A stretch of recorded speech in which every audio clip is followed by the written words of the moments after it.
అచ్చుకి అచ్చుకి హల్లుకి హల్లుకి జరుగుతుంది. సంధి ఎక్కడెక్కడ జరుగుతుంది అంటే 4 విషయాలు చెప్పుకున్నాం మనం, అవునా? అదే ఏం? అచ్చుకి అచ్చుకి ఆ, హల్లుకి హల్లుకి ఉమ్. ఇంకా అక్షరానికి. అవి అది నేను కదమ్మా. అడిగింది. అక్షరానికి, రెండు అక్షరానికి, తర్వాత పదము పదము హల్లుకి మధ్యలో పదము పదానికి మధ్య సమాసములో సమాసంలో జరుగుతుంది. మరి ఓహో, ఇది ఎందులో ఇదే ఆప్షన్? ఎందులో ఆప్షన్? వాక్యంలో వాక్య వాక్యంలో నిర్మాణంలో ఆప్షన్. ఆప్షన్ అంటే ఏంటి? మన ఇష్టం ఇది. ఓకే, ఆప్షన్ అంటే ఏంటి? మన ఇష్టం. ఎవరి ఇష్టము? నేను ఇలాగే రాస్తాను, నా ఇష్టం అది. ఓకే, మీరు అలాగే రాస్తారు, అది మీ ఇష్టం. అర్థమైందా? అక్కడ తప్పు అని చెప్పడానికి వీల్లేదు. అర్థమైందా? 2 రకాలుగా కరెక్ట్ అన్నమాట. సంధి చెయ్యొచ్చు, సంధి చెయ్యకపోవచ్చు. అర్థమైందా? కానీ ఎక్కడ ఖచ్చితంగా చేయాల్సింది? ఈ మూడింటిలో. అక్షరాక్షరానికి, పదానికి, సమాసంలో. సమాసంలో అంటే ఏంటి? పదములో.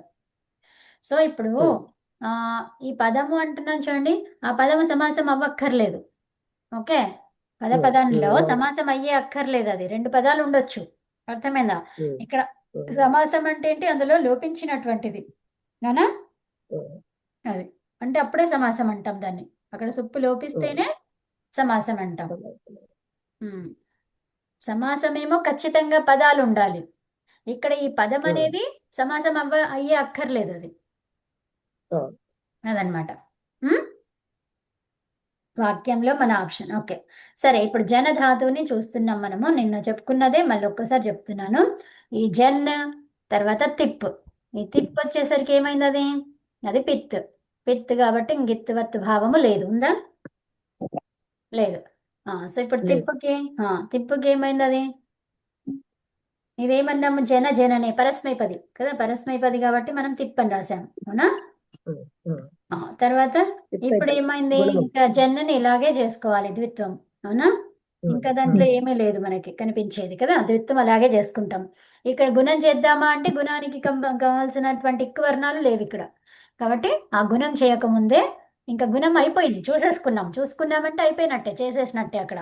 కానీ అక్కడ లేవు కాబట్టి కనిపించట్లేదు, అంతే కదా. మన మనసులో ఏంటి ఎక్కువ వర్ణాలను చూసుకున్నాము, ఆ పరీక్షణ అంతా చేసేసాము కదా. ఫస్ట్ దీని ద్వారా ఏం లభిస్తుందో అది కంప్లీట్ చేయాలి. ఇప్పుడు ఇది ఉంది, ఇది దీనిపైన డిపెండ్ అయి ఉంది అంటే ఈ కార్యం కంప్లీట్ చేసి దీని దగ్గరికి రావాలి. అర్థమైందా? దేనికి ఏది డిపెండ్ అయి ఉన్నదో చూసుకొని అది ఫస్ట్ చెయ్యాలి. అర్థమైందా? సో ఇప్పుడు తిప్పు మీద ఆధారపడి ఉన్నది ఎవరు? ఈ అంగం. ఓకే, ఇప్పుడు ఝా ప్రత్యయం ఎవరిపైన ఆధారపడి ఉంది? ఝా ప్రత్యయం. ఝా ప్రత్యయం దేనిపైన ఆధారపడి ఉంది? అంగం పైన. అర్థమైందా?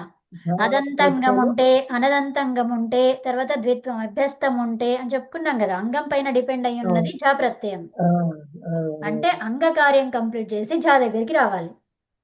అర్థమైందా? ఇప్పుడు తిప్పు ద్వారా ఏమి ఆధారపడి ఉంది? అంగం ఆధారపడి ఉంది. అర్థమైందా? ఈ తిప్పు పైన అంగం ఆధారపడి ఉంది, అవునా? సో ఝా ప్రత్యయానికి అంగం పైన ఝా ప్రత్యయం ఆధారపడి ఉంది, అంగం పైన ప్రత్యయం ఆధారపడి ఉంది. ఎందుకట్లా అయింది అది? ఎందుకట్లా కాదు, అట్లా పెట్టారు ఆచార్య అది వారు, అంతే. ఎందుకట్లా కాదు, ఇది ఏంటిది? దేనిపైన ఏది ఆధారపడి ఉందో ఆ కార్యాన్ని ఫస్ట్ చేయాలి. అర్థమైందా? అదనమాట. అమ్మా ఇప్పుడు ఎందుకు అలా అంటే ఏం చెప్తామమ్మా? దానికి ఆన్సర్ ఏముంది చెప్పండి. జీ ఏమో దీనిపైన ఆధారపడింది, జన్ ఏంటంటే తిప్పు మీద ఆధారపడింది అని అన్నారు కదా. అట్లా కదమ్మా. జన్ అనేది తిప్పు మీద ఆధారపడి ఉంది అది కాదు. మీరు ఏం చెప్పాలి? జన్కే సంబంధం లేదు అక్కడ. అంగము ప్రత్యయం ఏంటిది? అది అంగం మీద ప్రత్యయం ఆధారపడడం, ప్రత్యయం మీద అంగం ఆధారపడడం. మరి వ్యతిరేకంగా ఉంది కదా ఇప్పుడు ఇక్కడ రెండును. వ్యతిరేకం కాదమ్మా, వినండి, ఇది అర్థం చేసుకోండి. ఏంటి? అంగం పైన ప్రత్యయం ఆధారపడి ఉన్నవి కొన్ని ఉంటాయి, ప్రత్యయం పైన అంగం ఆధారపడి ఉండడం కొన్ని ఉంటాయి, అంతే. ఆ మరి విషయాన్ని ఎట్లా అర్థం తెలుస్తుంది అది? ఎట్లా తెలుస్తుంది? ఇప్పుడు తెలిసింది కదమ్మా, సూత్రాలు చెప్తాయి. సూత్రాలు చెప్తున్నాయి కదా. సో ఇప్పుడు ఏమైంది? అదంతంగం ఉంటే అని చెప్పుకున్నామా లేదా? ఆహా, ఆ. అంటే ఏమైంది? అంగం మీద ఎవరున్నారు ఆధారపడి ఇప్పుడు? ప్రత్యయం. ప్రత్యయం. ఉమ్, అన్నదంతా అంగమైతే అన్నామా లేదా? ఆ. సో ఇప్పుడు తిప్పు ఉంది. తిప్పు ఏంటమ్మా? పిత్, అది సార్వధాతుకం పిత్. దీనిపైన ఎవరు ఆ. ఉన్నారు ఇప్పుడు? గుణము. మరి గుణం ఎక్కడ వస్తుంది? గుణం. ఓ. ఎక్కువ వర్ణాలు. అంగానికి వస్తుంది. అంగములోని ఎక్కువ వర్ణాలు. సో అంగంలో వస్తుంది. ఇప్పుడు మనం టాపిక్ ఏందమ్మా? వ్యాకరణం కాదు కదా, అంగము ప్రత్యయం అది. అందుకని అంగం చెప్తున్నాను నేను. ఓకే, సో అలా అన్నమాట. అర్థమైందమ్మా? సరే. అయింది. వినండి, ఇప్పుడు జన్ను తిప్పు ఇలా ఉంది. సో మనం అభ్యాస కార్యాలలో చూసుకుంటే జా మిగిలింది. ఈ జా ఏంటి? చవర్గము. చవర్గాన్ని మార్చమని చెప్పారా, కవర్గాన్ని మార్చమన్నారా? ఏమ్మా? అభ్యాసంలో ఏమిటన్నా? అభ్యాసంలో ఏ వర్గం మార్చాలి? కవర్గాన్ని మార్చాలి. ఇక్కడ కవర్గం లేనే లేదు. సో అయిపోయింది ఆ లేదు. కార్యం. ఓకే, ఆ. సో జ జన్ తి ఉమ్. కలపండి, ఏమైంది?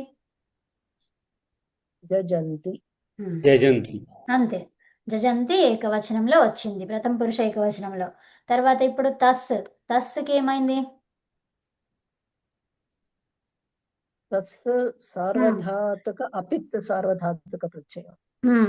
కాబట్టి ఏమైంది? సార్వధాతుకం అపిత్ ఏమైంది? గిత్వత్. నిత్వత్. గిత్వత్ అయితే నకారం చూసుకున్నాం. ఇక్కడ నకారానికి ఏం కావాలి? ఆదేశం. ఆత్ ఆదేశం ఆత్ కావాలి. ఆదేశం. ఎవరు చెప్పారు? జనసన ఖనాం సైఝలోహో. సైఝలోహో అంటే ఝలాది ప్రత్యయము. ఝలాది చెప్పాలి మీరు ఇప్పుడు. ఇక్కడ ఏం చెప్పాలి? ఝలాది. జలాది జలాది గిత్తు గిత్తు ప్రత్యయము పరంగా ఉంటే ఏమనాలి? జలాది కిత్తు గిత్తు ప్రత్యయము పరంగా ఉంటే అప్పుడు ఏమైంది? జనధాతువులో ఉన్న నకారానికి ఆకారం ఆదేశం.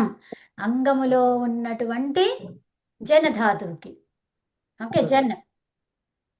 అర్థమైనా? ఎందుకు సూత్రం జన్ అని చెప్పింది కాబట్టి మనం జన్ అని తీసుకున్నాం అక్కడ. జనసన ఖనాం. అవునా?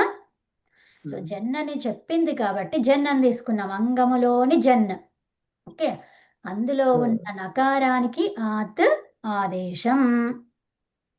అర్థమైందా? సో ఎప్పుడు Jaladi Git kith kith Git ఉంటే మనకేముందండి? గిత్ ఉంది, జలాది గిత్ ఉంది. సో ఇప్పుడు జల్ అని చెప్పుకున్నాం కదా తకారానికి ఇంతకు ముందే కదా. సో అది అప్పుడు ఏమైంది? అది జజాతః. ఏమైంది? అది జజాతః. తర్వాత ఇప్పుడు నెక్స్ట్ ఏముంది? ఝా ఉంది. ఝా ప్రత్యయం వచ్చింది. అమ్మ మీరే చెప్పండి. అమ్మా ఇప్పుడు ఏది ఫస్ట్ చేయాలి? అంగకార్యం ఫస్ట్ చేస్తారా, ఝా ప్రత్యయాన్ని ఫస్ట్ చేస్తారా? అంగమే చేయాలి. ఏంటంగా? సో ఇప్పుడు మనకి ఇప్పుడు ద్విత్వం ఫస్ట్ చేస్తామా లేకపోతే దీన్ని చూసుకుంటామా? ఏం చేస్తారు ఇప్పుడు? ఈ జీ ప్రత్యయం ఉంది. ఈ జీ ప్రత్యయము దేనిపైన డిపెండ్ అయి ఉంది? అదే ధాతు పైన, అంగం పైన అనాలి. ప్రత్యయం వచ్చిందంటే అంగం. అంగం పైన అంగం పైన ఆధారపడి ఉంది. మరి అంగ కార్యాలు ఏంటిది? ద్విత్వం చేయడం. అర్థమైనా? ఇప్పుడు జన్ ద్విత్వం చేసిన తర్వాత దీనికి ఏం పేరు వచ్చింది? అభ్యస్తం. సూత్రం ఏం చెప్పింది? అభ్యస్తానికి జా ప్రత్యయం పరంగా ఉంటే ఇక్కడ అభ్యస్తమే లేదు. అప్పుడు జా ప్రత్యయానికి ఏమన్నా అర్థ తీసుకొస్తామా? తేవడానికి వీల్లేదు. అర్థమైందా? అంటే ఏంటి? ఫస్ట్ ఇక్కడ ద్విత్వం చేస్తాం. ఆ రెండింటికి ఏం చేసాము? ఫస్ట్ అవి కంప్లీట్ చేసిన తర్వాత, ప్రత్యయ కార్యం కంప్లీట్ అయిన తర్వాత ద్విత్వం చేసాము అక్కడ. అర్థమైనా? ఇక్కడ ఏంటి? ఈ ఝా ప్రత్యయం దేనిపైన డిపెండ్ అయ్యి ఉంది? అంగం పైన. కాబట్టి అంగ కార్యం కంప్లీట్ చేస్తాం ఇక్కడ. అంటే మన సిచ్యువేషన్ ని బట్టి ఏది ఫస్ట్ కంప్లీట్ చేయాలి అనేది ఆ సిచ్యువేషనే చెప్తుంది. అర్థమైనా? సిచ్యువేషనే మనకి చెప్తుంది అనమాట. ఆ సూత్రాలే చెప్తాయి ఇక్కడ. ఇప్పుడు ఝాకి ఆదేశం రావాలంటే అభ్యస్త సంజ్ఞ ఉండాలి. అభ్యస్త సంజ్ఞ ఎప్పుడు వస్తుంది? ద్విత్వం చేసినాకే వస్తుంది కదా. లేదా ఇంకోటి ఎక్కడ వస్తుంది చెప్పండి పుష్ప గారు?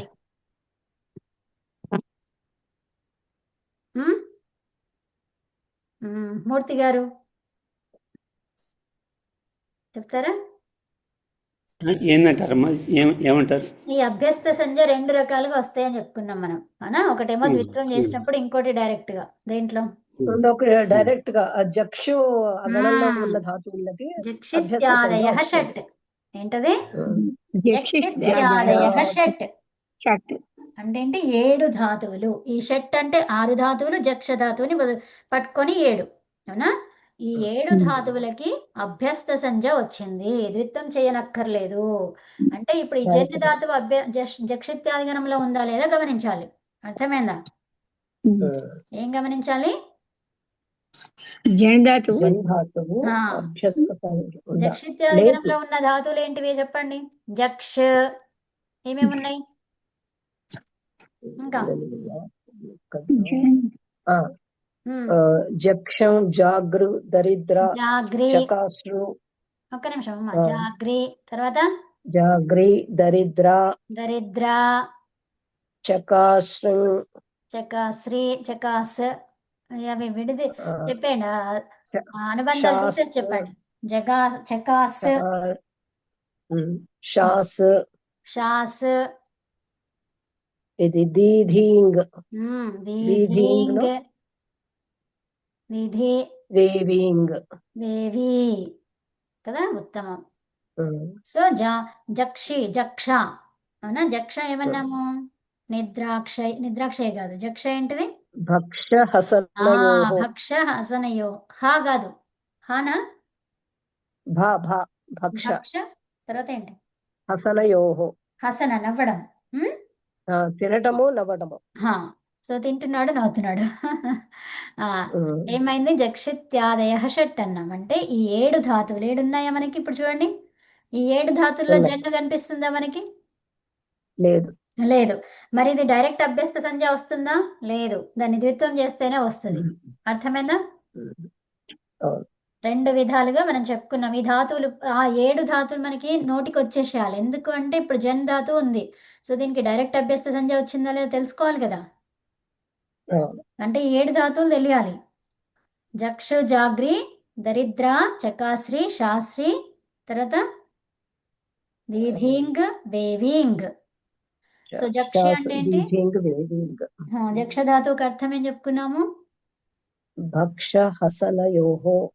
జాగ్రి నిద్రాక్షయే, నిద్రాక్షయే, దరిద్ర దరిద్ర, దుర్గతౌ, దుర్గతౌ, చకాశ్రీ దీప్తౌ, చకాసు, దీప్తౌ, శాస్ శాసు, అనుశిష్టౌ, అనుశిష్టౌ. ఉత్తమం. దీధీంగ్ దీప్తి దేవనయోః. దీప్తి దేవనయోః. వేవింగ్ వేవింగ్ లో చాలా ఉన్నాయి. గతి, మ్మ్. గతి, వ్యాప్తి, 6 ఉన్నాయి. ప్రజన, కాంస్య, సన్న, స్వాదనేషు. మళ్ళీ చెప్పండి అమ్మా. గతి, వ్యాప్తి, గతి వ్యాప్తి. గతి వ్యాప్తి ప్రజన, చూడండి. ప్రజన, కాంత్య, గతి. కాంత్యసన, ఒక్క నిమిషం అమ్మా. స్వాదనేషు. ఒక్కొక్కటి మెల్లిమెల్లిగా చెప్పండి. గతి, వ్యాప్తి, తర్వాత ప్రజన, ప్రజన, కాంతి, కాంతి, అసన, హన, ఆన, అసన తినడం. అసన, స్వాదనేషు. స్వాదనేషు. సుభా. అసన అంటే తింటమా? అవునమ్మా. ఇక్కడ స్వాదనేషు, స్వాదనేషు. ఇక్కడ చూడండి, ఇదంతా కూడా ఏంటివి? పదాలు. అవునా?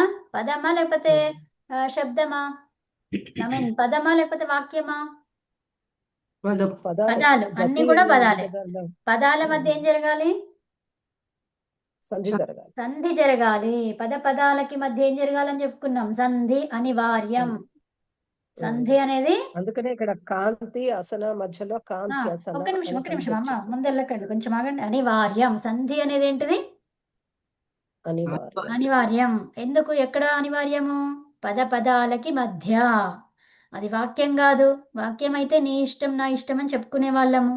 కానీ ఇది పదము. సో పదానికి మధ్య ఏం కావాలి? సంధి జరిగే అవకాశం ఉంటే ఖచ్చితంగా జరగాలి. నివారించడానికి వీలు లేదు కదా. సో ఇప్పుడు ఇకారం ఉంది, ఇక్కడ వకారం ఉంది. సంధి జరుగుతుందా? జరగదు. జరగదు. అచ్చు హల్లు జరగదు. తర్వాత ఇకారము పకారం, జరగదు. అచ్చు హల్లు జరగదు. ఇకారము అకారం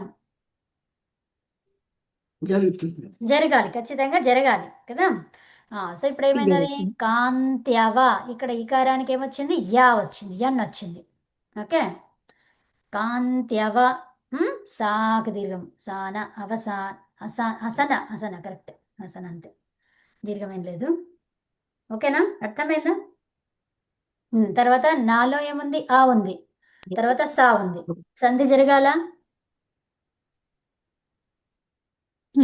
సాలో ఆ నాలో ఆ జరుగుతుంది కదా, అమ్మ రెండు అచ్చులు వినండి ఉన్నాయి. వినండి, ఒక్క నిమిషం వినండి. ఇక్కడ సాలో కాదు, నాలో ఆ, తర్వాత ఆ. స, సకారం. సాలో ఆ ఎక్కడుందమ్మా అందులో? సా అంటే జరగదు, హల్లు అచ్చు అంటే జరగదు. హల్లు అచ్చు కాదు, అది అచ్చు హల్లు. ఏంటది? ఉమ్, అచ్చు హల్లు ఉంది ఇక్కడ, కాబట్టి సంధి ఉమ్, జరగదు. మెల్లిగా చూడండి. జరగదు. ఒక్క నిమిషం, ఇక్కడ దాలో ఉన్న ఆకారము నకారం. ఏంటది? ఆ హల్లు కదా.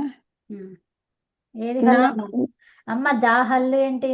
ఇప్పుడు నేను ఏం అడిగానమ్మా? దా హల్లా? నేను దా హల్లు దా- గురించి అడిగాను అమ్మ, ఒక్క నిమిషం వినండి. సో ఇప్పుడు ఇక్కడ ఏముంది, దాలో అకారం ఉంది. నేను అడిగిన ఉమ్, మంచిగా చూడండి, అకారము నకారం ఏంటివి అవి? అచ్చు హల్లు. హల్లు. సంధి జరగదు. ఏం చెప్తారు? సంధి జరగదు. తర్వాత ఇక్కడ ఖాదన అంతవరకు అనమాట. యాక్చువల్గా మనకు ఉన్నది ఏంటిది, ఖాదన. ఎంతవరకు ఉంది? స్వాదన, స్వాదన వరకు ఉందన్నమాట. ఓకే, స్వాదనలో నాలో ఏముంది, అకారం ఉంది. తర్వాత ఇక్కడ ఏముంది, సు ఉంది. సు అనేది వేరే ప్రత్యయం, అది ఆ సకారం. ఓకే, అకారము సకారం. అయితే ఇప్పుడు ఏమైంది, అంగములో మార్పు జరిగింది. అంగములో మార్పు జరిగింది. సు అనేది ప్రత్యయం కదా, ఇక్కడ మార్పు జరిగింది మనకు. ఇది అంగం. ప్రత్యయానికి పూర్వం అన్నది ఏంటిది? ఒక్క నిమిషం. అంగం. ప్రత్యయానికి పూర్వం, నా ప్రశ్నలకు ఆన్సర్ ఇవ్వండి. ప్రత్యయానికి పూర్వం ఉన్నదేంటి, అంగము. సో ఈ అంగములో ఏం జరిగింది, ఏ వచ్చింది ఇక్కడ మన రూపంలో, స్వాదనేషు అన్నాం. అంటే ఏంటి, అంగములో మార్పు జరిగింది. అంటే ఎవరి ద్వారా జరిగింది? ప్రత్యయం ద్వారా జరిగింది.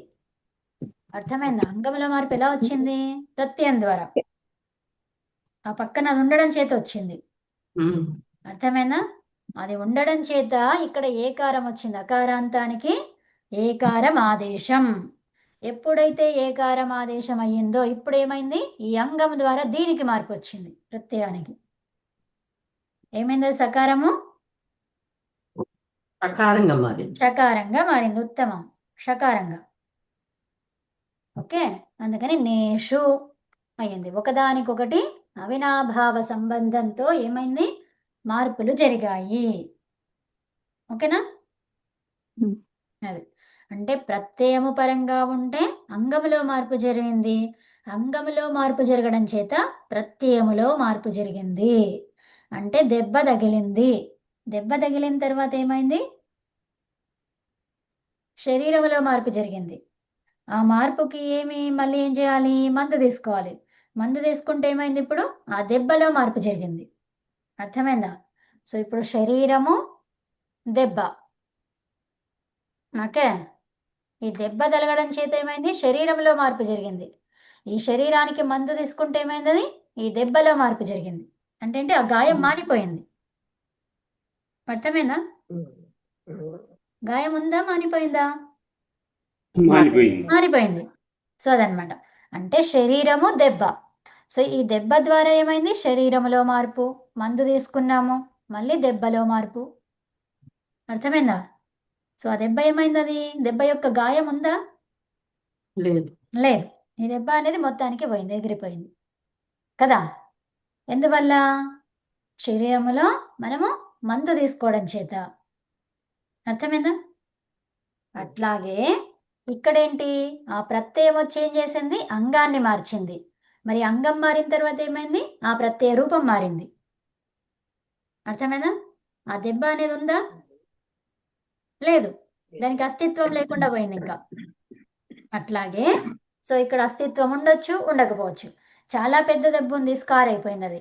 ఆపరేషన్ చేశారు, ఏమైంది అక్కడ స్కార్ అయిపోయింది. అది ఆపరేషన్ది ఆ గీత పోతుందా? పోదు. పోదు. సో అలా అనమాట. అంటే ఎలాంటి దెబ్బ? సో చిన్నగా అదేంటి మామూలుగా పడ్డాము, స్కిన్ అంతా లేచింది. సో అప్పుడు ఏమైంది, అది కొద్ది రోజులకి మాయమైపోయింది, మళ్ళీ యథావిధిగా అయిపోయింది. అక్కడ ఏమి అయినట్టు కూడా ఏమీ కనిపించట్లేదు ఇంకా. అలా కొన్ని దెబ్బలు ఉంటాయి. ఇంకొన్ని దెబ్బలు ఎలా ఉంటాయి, అది ఇంకా ఆపరేషన్ చేస్తే గానీ పోదు. సో అప్పుడు ఏమైంది, అక్కడ స్కార్ అయిపోయింది అక్కడ. అవునా? అలాగే సో ఇప్పుడు ఏంటి, ఈ అంగములో ద్వారా ఈ ప్రత్యయానికి మార్పు జరిగింది. అంటే మార్పులో ఏమేమి రకాలు ఉంటాయి, వేరు వేరుగా మారే అవకాశాలు ఉన్నాయి కదా. ఆ దెబ్బ కంప్లీట్గా వెళ్ళిపోవడం అనేది, దెబ్బ కొంచెం కనిపించడం అనేది, ఇంకా దెబ్బ ఎప్పటికీ పర్మనెంట్గా ఉండడం అనేది, అలా మార్పులు ఎలా అయితే ఉన్నాయో సో అట్లాగే ఇక్కడ కూడా ప్రత్యయములో మార్పులు కనిపిస్తూ ఉంటాయి. ఈ సకారానికి లోపం కాకుండా ఏమైంది, అది సకారం షకారంగా మారింది. అవునా? అలాగనమాట. సో ఒకదానిపైన ఒకటి డిపెండ్ అయ్యి ఉంటుంది కాబట్టి మనము వాటిని తెలుసుకోవాలి. ఇప్పుడు ఏమైంది, అది జ, ఇప్పుడు జన్ అంటే ఇది ద్విత్వం చేశాకే ఈ ఝకారానికి అత్ ఆదేశం చెప్పుకున్నాం కదండి. సో అత్ ఆదేశం అయితే ఏమైంది, అది అతి కదా, అతి. సో ఇప్పుడు జ జన్ అతి, ఈ అత్ అనేది ఏంటిది, చెప్పండి. ఇది గిత్. గిత్ కానీ దేంతో మొదలైంది, అది అచ్చుతో మొదలైంది. గిత్ అచ్చుతో మొదలైతే ఏం చెప్పుకున్నాం, జన్ ధాతువుకి 5 ధాతువులకు చెప్పుకున్నాం మనం. ఏమని 5 ధాతువులు ఏమేమి అవి, జన్, సన్, ఉమ్, హన్, ఉమ్, ఘస్ తినడం, ఘస్. అవునా? ఈ 5 ధాతువులకి ఏం చెప్పుకున్నాము, నకార స్థానములో ఎవరు వస్తారన్నాము,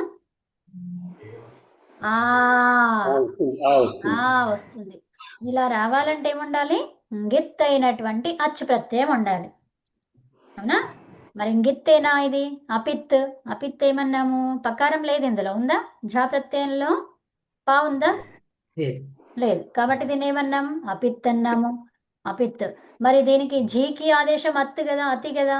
సో అప్పుడు ఏమైంది అది, అంటే ఇప్పుడు ఝీ యొక్క ధర్మం ఏదుందో అంటే దాని స్థానం అదేంటి, దాని స్థానం ఏంటిది, అది అపిత్. అవునా? దాని లక్షణం ఏంటిది, అపిత్. సో మరి ఆ లక్షణం ఏంటిది, ఇక్కడ కూడా అతికి కూడా అపిత్ అనే ఉంటుంది. అర్థమైందా? వేరే సూత్రం వచ్చి దీన్ని పిత్ లాగా అనుకో అని చెప్పే వరకు అపిత్తే ఉంటుంది. అర్థమైందా? ఆ స్థానములో మారితే వచ్చిన స్థానములో ఉన్న వాళ్ళు కూడా దానిలాగే ఉంటారనమాట. దాని యొక్క లక్షణాన్ని కలిగి ఉంటారు. దానిలాగా అంటే అదేలాగా రూపం ఉండదు. రూపం ఉంటే సేమ్ ఉంటే మళ్ళీ అదెందుకు కదా.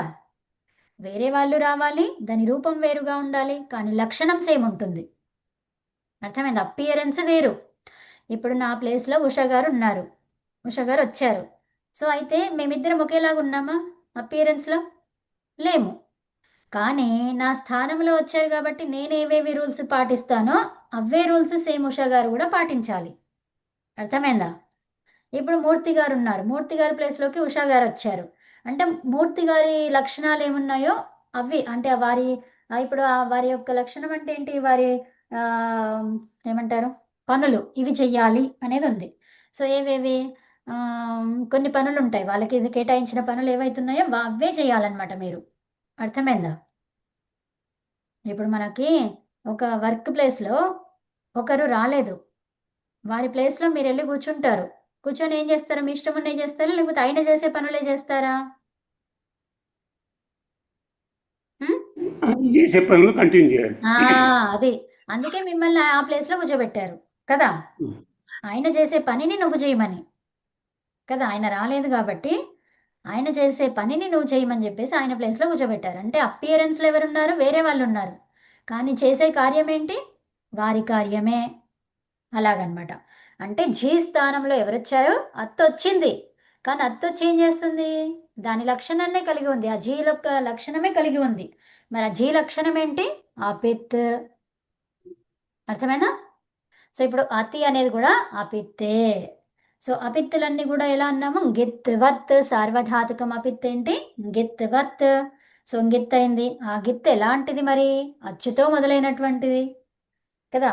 అచ్చుతో ఎప్పుడైతే మొదలైందో అప్పుడు ఎవరు వస్తారు, ఈ ధాతువుకి 5 ధాతువులకి ఉన్నటువంటి నకార ప్లేస్లో ఎవరు వస్తారు, ఆ ఆదేశం. ఓకే. ఉమ్. సో ఇక్కడ నకారం అంటే ఏంటి? ఆ ధాతువులలో చివరి ఏది ఉంటే దానికనమాట. మరి ఎవరు చెప్పారు? చెప్పలేదు. ఎవరు చెప్పలేరు. ఆత్ ఆదేశం అన్నారు అంతే. సో ఇప్పుడు ఈ అంగం మొత్తంలో ఆత్ ఆదేశం అని చెప్పినట్టు అంతే. ఓకే. అంగంలో ఆత్ ఆదేశం మరి ఎక్కడ పెట్టాలి? అలోంత్యస్య. ఎవరు చెప్తారు? అలోంత్యస్య అంటే ఏంటి? అల్. అల్ అంటే ఏదో ఒక అక్షరం. ఏ అక్షరము? అంత్య. అంత్యములో ఉన్న అక్షరం ఏది ఉంటే దానికి. అర్థమైందా? ఇక్కడ జన్నులో నకారం ఉంది. ఘస్సులో ఏముంది? సకారం ఉంది. మరి నకారం తప్పే కదా, అవునా కదా? అందుకే ఏమన్నారు? ఎవరుంటే వాళ్లకు, చివరిగా ఎవరుంటే వాళ్లకు ఆదేశం చెయ్యు. అర్థమైందా? ఇప్పుడు ఘస్ అనే దాంట్లో ఏముందండి చివరిగా? సకారం ఉంది. మరి నకారం లేదు కదా, మరి ఆదేశం రాదా? అందుకే ఏమన్నారు? అంగములో. అంగములో ఏది ఉంటే దానికి. ఉన్నటువంటి చివరి వర్ణానికి. చివరి వర్ణం అని ఎవరు చెప్తున్నారు? అల్. అల్ అంటే ఏంటి? ఏదో ఒకటి, ఏదో ఒక చివరి వర్ణం. అంత్యస్య. అంత్య అనేది ఏంటిది? చివరి. మరి ఏ అంతము కదా? అల్. అల్ అంటే ఏంటి? ఏదో ఒక, ఏదో ఒక అక్షరము. అల్ అంటే ఏంటి? ఏదో ఒక అక్షరం అన్నమాట. అంటే ఏంటి? అచ్చులు కావచ్చు, హల్లులు కావచ్చు. అందులో పర్టిక్యులర్ లెటర్ అని లేదు అక్కడ. అందుకే అల్ అన్నారు. పర్టిక్యులర్ లెటర్ చెప్పాలి అంటే వేరే ప్రత్యయం వచ్చేది. అల్ అన్నారంటే ఏంటి? నీ ఇష్టం ఉన్న లెటర్. నీ ఇష్టం ఉన్నదంటే ఏంటి? ఆ సందర్భంలో ఏది ఉందో దానికి. ఓకేనా? సో ఘస్సులో సకారం ఉంది, జన్నులో నకారం ఉంది. ఏమన్నాము? జన్, ఖన్, హస్. తర్వాత ఏమన్నాం? జన్, ఖన్, అన్ హన్. నకారం వచ్చింది. తర్వాత ఘస్. ఘస్. 5 రావాలి కదా. జన్, హన్, ఖన్. తర్వాత చెప్పండి అమ్మా. గమ్ గమ్. గమ్ గమ్. గమ్ము మర్చిపోయినాం మనం. గమ్ములో ఏముంది? మకారం ఉంది. అంటే ఏమేమి కనిపిస్తున్నాయి మనకి? మకారము, నకారము, సకారం. 5 ధాతువులలో ఒక దాంట్లో నకారం ఉంది. గమ్ములో మన్నని రాశాను. ఓకే. సో గమ్ములో ఏముంది? మకారం ఉంది. జన్నులో నకారం ఉంది. ఘస్సులో సకారం ఉంది. 3 వేరు ఉన్నాయి మనకు కదా. అంటే నకార ప్లేస్లో అని చెప్పడానికి వీలుందా? లేదు కదా. సో నకారం అంటే ఒకటే దానికి అవుతుంది. మరి ఆ సూత్రం 5 గురించి చెప్తుంది, అవునా? అందుకని ఏమనాలి? అలోంత్యస్య అనే పరిభాష కావాలి, అవునా? పరిభాష అంటే ఏంటి? ఇక్కడ సందిగ్ధం మనకు. నకారానికి పెట్టమంటావా, మకారానికి పెట్టమంటావా, సకారానికి పెట్టమంటావా, లేకపోతే జజన్ అనేది ఉంది, మరి జాలో ఆకి పెట్టమంటావా, జాకి పెట్టమంటావా? ఎక్కడ ఆదేశం అది తెలియదు మనకు. ఆ సూత్రంలో ఏమి లేదనమాట. విధి సూత్రానికి సహాయపడేటువంటివన్నీ కూడా పరిభాషా సూత్రాలు. విధి సూత్రం ఏంటిది? ఒక సూత్రం చెప్పేస్తారు. ఏమని? ఆత్ ఆదేశం. ఈ సూత్రం ఏదేంటి? విధి సూత్రం అన్నమాట. ఏది? గమ, హన, జన, ఖన, ఘసాం, లోపహ, కింగితి అనేది విధి సూత్రం. ఇది ఆ విధి సూత్రంలో లోపం కాదు, లోపం కాదు, దీనికి ఏమొచ్చింది మనకు? ఆకారం కదా. సో యాక్చువల్గా మీరు లోపం గురించి చెప్పారు. లోపంది కాదు. ఇక్కడ ఆత్ రావాలి 3కే, 3 ధాతువులకి కదా. 3 ధాతువులకి కదా. సైజలోహో అది చెప్పుకున్నాం మనం, అవునా? సో ఇప్పుడు అత్తుకి ఏంటి?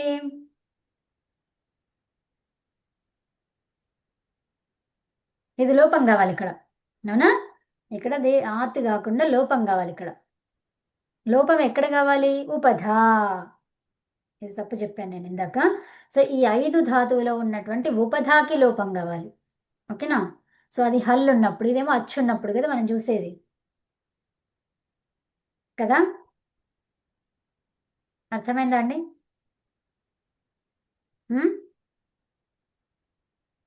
ఇక్కడ మనకి అచ్చుతో మొదలైంది కదా, హల్లుతో మొదలైతేనేమో దగ్గు ఎక్కువ వస్తుందని నేను మ్యూట్ లో పెట్టాను. అచ్చా. సో ఇప్పుడు హల్లు ఉందనుకోండి, ఇక్కడ మనకి ఇక్కడ హల్లుతో మొదలైన ప్రత్యయం ఉంది. తస్ అనేది ఏంటి? హల్లుతో మొదలైన ప్రత్యయము కదా. సో ఇప్పుడు అతి అనేది అచ్చుతో మొదలైనటువంటిది కదా. అవును. అచ్చుతో మొదలైతే ఏం చేస్తాము, ఇక్కడ ఉన్నటువంటి ఉపధాలో ఉన్న అకారాన్ని తీసేస్తాం. ఉమ్. అర్థమైనా? ఉపధాలో ఉన్న లోపము. అకారానికి లోపం. సో అయితే మరి ఉపధాలో ఉన్నటువంటి అకారం అని చెప్పలేదు. ఓకే, సూత్రం ఏంటి? గమ హన జన ఘన ఘసాన్ లోపః. ఓకే, సో లోపః అన్నారు అంతే. ఎక్కడ లోపం చేయాలి చెప్పలేదు. వాటిల్లో ఈ జన్, ఓకే, గమ్మ హన్ జన్ ఖన్ ఘస్, వాటిల్లో లోపము అన్నారండి. ఎక్కడ లోపము చెప్పారా? లేదు. లేదు. సో ఇప్పుడు జన్ను యొక్క భాగమే కదా, జజన్ అనేది జన్ను యొక్కనే. సో గమ్ అనే దానికి ఉండదు. హన్ ధాతువుకి ఉందా? మరి హన్ ధాతువు మనకి ఇక్కడ కనిపించలేదు. హన్ ధాతువు కూడా ద్విత్వం చేసే పని లేదు ఇక్కడ, శ్లవలో లేదు. సో ఇప్పుడు జన్ ఒకటే ఉంది మనకు కావాల్సింది కదా. సో ఇందులో మరి ఎక్కడ లోపం చేయాలో చెప్పలేదు. జన్ ధాతువుకి అన్నారు. జన్ ధాతువు యొక్క రూపం ఎక్కడెక్కడ ఉంది? జజన్ కదా. జన్ నుంచే కదా ద్విత్వంలో వచ్చినటువంటి ఆ జా కూడా, అవునా? అవును. సో మరి ఇదంతా అంగం. మరి అంగాల్లో ఎక్కడ లోపం చేయాలి తెలియట్లేదు, అవునా? అప్పుడు ఏమన్నారు? అనువృత్తిలో ఉపధ. ఏమన్నారు? అనువృత్తిలో ఉపధ. మరి ఉపధ అంటే ఏం చూస్తామండి? చివరి వర్ణానికి పూర్వము. ఇప్పుడు జజన్లో చివరిదేంటి? చివరిది నకారం కదా. సో నకారానికి పూర్వం ఏముంది? జ ఆ న అకారం ఉంది. సో ఈ అకారానికి లోపం అని అర్థమైంది కదా. సో అకారానికి లోపం అయితే జ న అలా ఉండింది. ఉమ్? అదండి. సో జ న వచ్చేసి ఏమైంది? ఇప్పుడు మనం ఇందాక చెప్పుకున్నాం ఏమని, ఇది నకారం, సంధ్యక్షరమైంది. సంధ్యాక్షరం కావాలి కదా. సంధ్యాక్షరం ఇది. సంధ్యాక్షరం ఎందుకు చెప్పుకుంటున్నాం? ఇప్పుడు జ్యా గురించి కావాలి కాబట్టి కదా. సంధ్యాక్షరం రావాలి ఇక్కడ, అవునా? సంధి అనేది జరగాలి. ఎక్కడెక్కడ? రెండు హల్లుల మధ్య సంధి జరగాలి. సంధి జరగాలి అంటే మరి కొన్ని 2-3 సూత్రాలు ఉన్నాయి కదా. 2 సూత్రాలు ఉన్నాయి. సో మరి ఆ రెండా ఒకటే సూత్రం వస్తుంది. దాని ద్వారా ఫైనల్గా సంధి చేస్తాం. ఓకే, సో అప్పుడు ఏ సంధి జరగాలి ఇక్కడ? ఈ జకారం అనేది చవర్గంలో చు, ఈ నకారం అనేది తవర్గంలో తు కదా. సో ఇప్పుడు ఏంటి? షచు సతు. ఆ సూత్రానికి దగ్గరగా ఉన్నటువంటివి చవర్గము తవర్గాలు. దేనికి దగ్గరగా ఉన్నాయవి? ఆ సూత్రంలో ఉన్నాయన్నమాట. చవర్గ తవర్గాలకి రిలేటెడ్ ఉన్నటువంటి సూత్రం ఏంటి? షచు సత్తు. అంటే ఏంటి? స్తోహో శునాశ్చుహు. ఏం సూత్రం అది? స్తోహో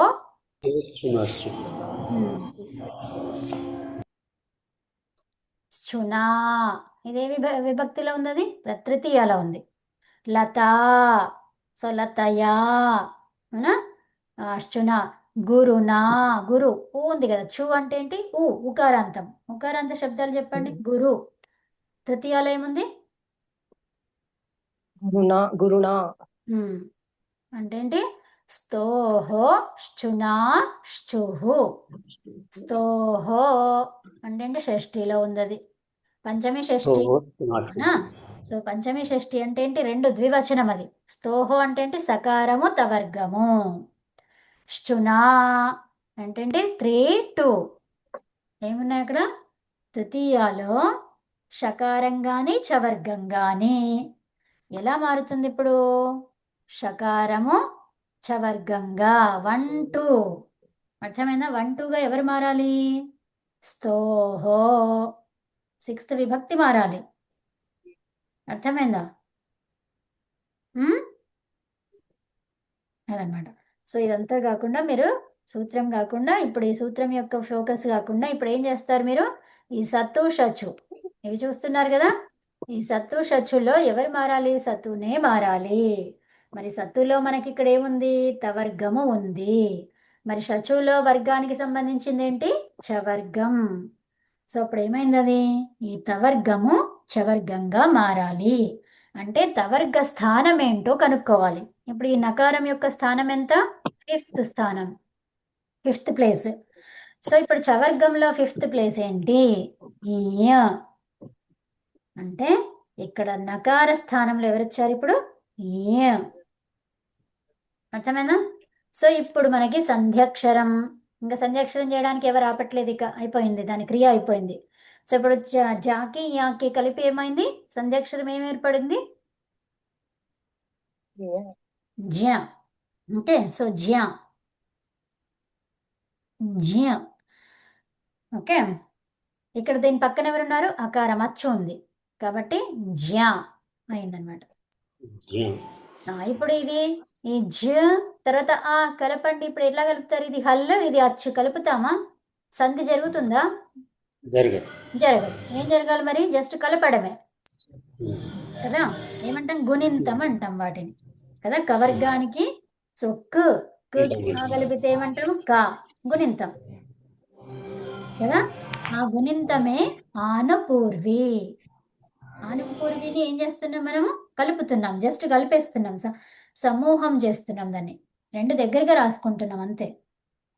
మొత్తం మీద సంధి లేదు ఏం లేదు, అక్కడ ఏం చేస్తున్నాము, కలుపుతున్నాం రెండింటిని కదా. సో అప్పుడు జ్యా అనేది లెటర్ వచ్చింది మనకి. ఎలా వచ్చింది, సంధి అక్షరాల వల్ల. ఆ సంధి అక్షరాలు ఎక్కడెక్కడ జరుగుతాయి, అచ్చులకి అచ్చులకి సంధి అక్షరాలు జరుగుతాయి, హల్లులకి సంధి అక్షరం జరుగుతుంది, సంధి అక్షరం వస్తుంది. అచ్చుల్లో ఎన్ని సంధి అక్షరాలు ఉన్నాయి, 4, హల్లుల్లో 3. మొత్తం ఎన్ని సంధి అక్షరాలు వర్ణమాలలో, 7. వర్ణమాలలో ఉన్న సంధి అక్షరాలు 7. అచ్చుల్లో ఉన్న సంధి అక్షరాలు ఏమేమండి, 4. ఏ ఐ ఓ ఔ. అది ఉత్తమం, ఓ ఔ. ఈ 4 కూడా సంధి అక్షరాలు. హల్లుల్లో సంధి అక్షరాలు 3 ఏంటివి అవి, త్రాక్ష జ్య, ఉత్తమం అవి. ఓకేనా, అదండి. సో రేపు మళ్ళీ ఈ గాస్తుతో ఇది ఆగిపోయింది ఈరోజు అది చూద్దాం రేపు. ఓకేనా, సరే అండి, శాంతి పాఠం చెప్పుకుందామా. ఓం సర్వే భవంతు. సర్వే భవంతు సుఖినః, సర్వే సంతు నిరామయాః, సర్వే భద్రాణి పశ్యంతు, మా కశ్చిత్ దుఃఖభాగ్ భవేత్. ఓం శాంతి శాంతి శాంతి. ఓం నమస్తే అండి అందరికీ, ధన్యవాదాలు. ధన్యవాదాలు.